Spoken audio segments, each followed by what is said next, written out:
when you see those NHL guys that they break that mold.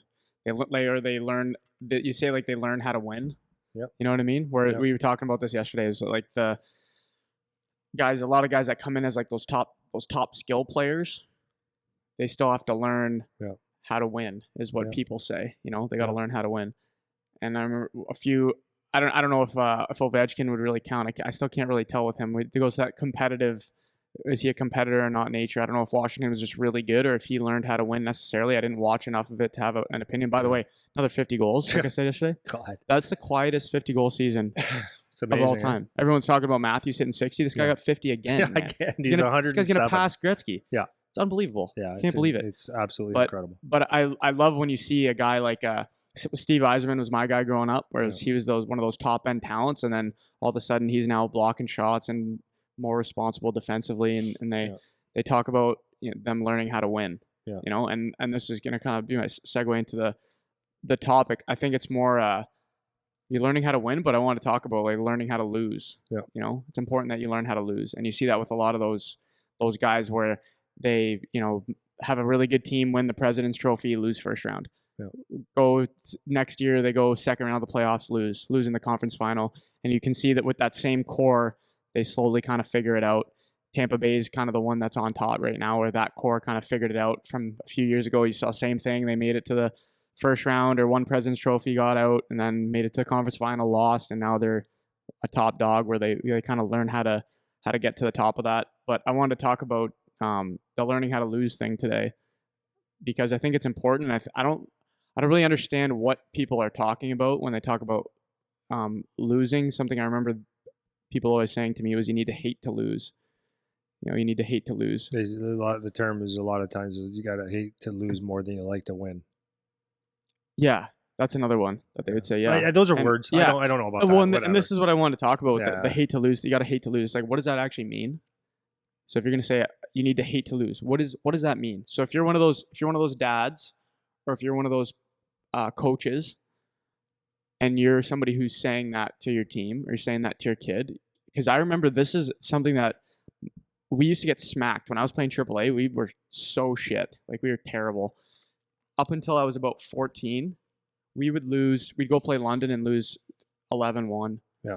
We'd lose to Chatham, who was terrible also, 6-1. We would get smacked by everybody. And I remember in the car ride on the way home, like we would always carpool with somebody. My dad and whoever I was with's dad would be like pissed. Like, they'd be livid. And we'd be in the back seat, whoever me and the other player was, and we'd be like kind of embarrassed because we lost, but then it was like we'd be on the way home and it's like it'd be over and we'd be moving on. And I remember on so many occasions, dad's looking back at me, aren't you guys embarrassed? Like, don't you guys hate that you just got smacked like that? Nothing you could do. Yeah. So I wanted to talk about what your thoughts are on the hate to lose, because I have my own thoughts that I can get into in a sec. But when people say hate to lose, it's like, what does that actually mean? What are we talking about? Yeah. So my first thoughts of that is, I think people say things because they heard it. Yeah, that's right. I do. Yeah. I think people just repeat what other people say because it might sound cool or might. Yeah, I really don't. Not to be an ass, but I don't know how many times people actually think about what they say. And to me, like I guess I probably never. I get part of it because you don't want to be a loser. Mm-hmm. But let's be honest. You're going to lose a lot more than you're going to win. Yeah. In everything. Yeah. And I don't know if I can call myself, like talking about competitor, I don't know if I can call myself a competitor because, Ryan Donnelly, we were doing what do you call those, psychological analysis of yourself. And he goes, I guarantee you're going to be a competitor. And I said, I guarantee I won't. He goes, what do you mean? You played hockey, you coached, you got a business and all that. I said, that has nothing to do with competing. Like, you could do all these things because you just enjoy it or whatever. I don't know.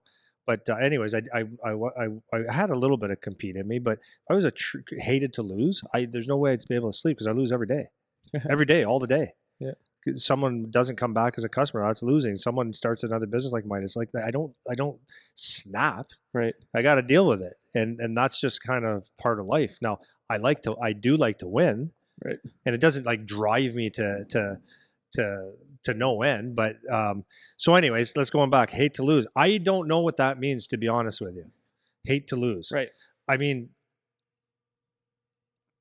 when we do workouts and stuff now, for me, it's like I come to the realization, even though I don't like to speak this way, but I've come to the realization that at my age, 53, there's some things that are going wrong, right? Like I said, my shoulder, elbow, my quick bursts of everything is just they're it's not fast twitch like it was even 2-3 years ago. So physically, I can't compete with you guys anymore, right? I try, but but it's like to the point where I'm gonna lose, man. If you and Dalton and Charlie do like one of our metabolic circuits, I'm gonna lose. I could try all I want. So do I hate it? No, I've accepted it. I don't necessarily like it because I do want to. You would like keep to up, win, but I'm doing pretty good. Yeah. But hating to lose to the point where, you know, the problem I see with it is a lot of people do it. When you hate to lose, if you do it in the right way, I think it's fine. Like if you've competed and you're on a somewhat of a level playing field, right?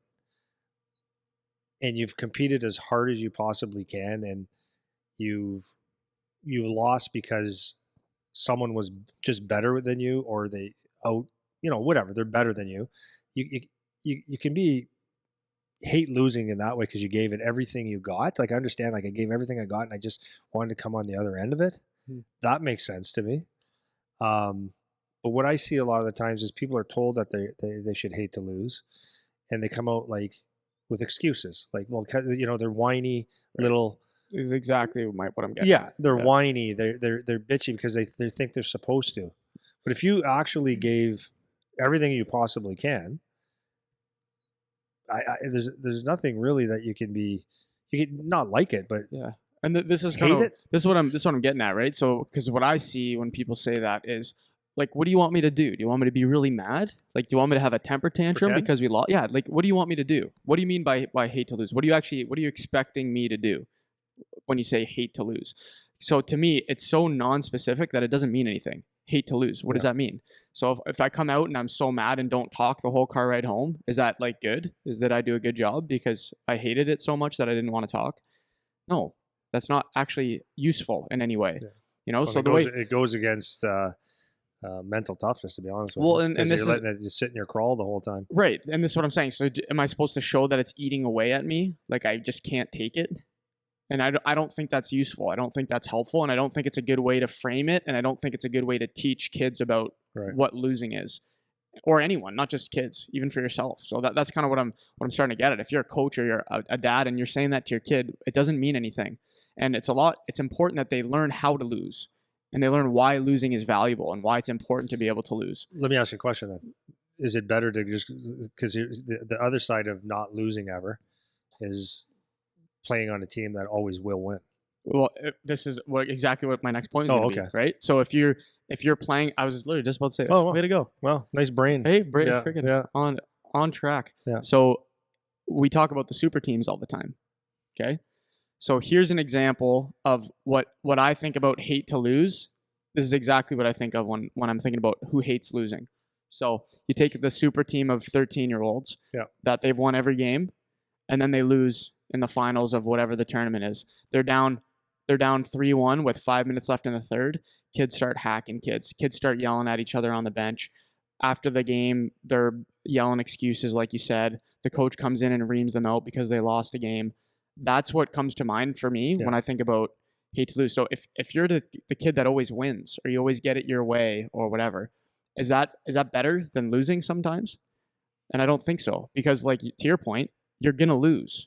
It's going to happen. 100%. So if you haven't figured out how to handle it, how to use it to your advantage, and how to learn from losing, then you're going to be that kid, exactly what you just said, or that dad, or that coach, or whatever, where you just have a temper tantrum and it's not constructive.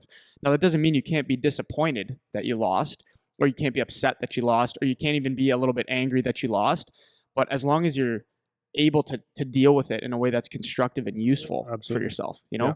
And that's what I was going to say about the team thing that you're mentioning there, right? If you're the team that always wins, we see it all the time. You end up with these entitled, spoiled brat kids that have clearly never had any type of adversity at all that they've had to try to deal with. And that's not better for them. That's It's not better. It's objectively not better. I don't know what you learn from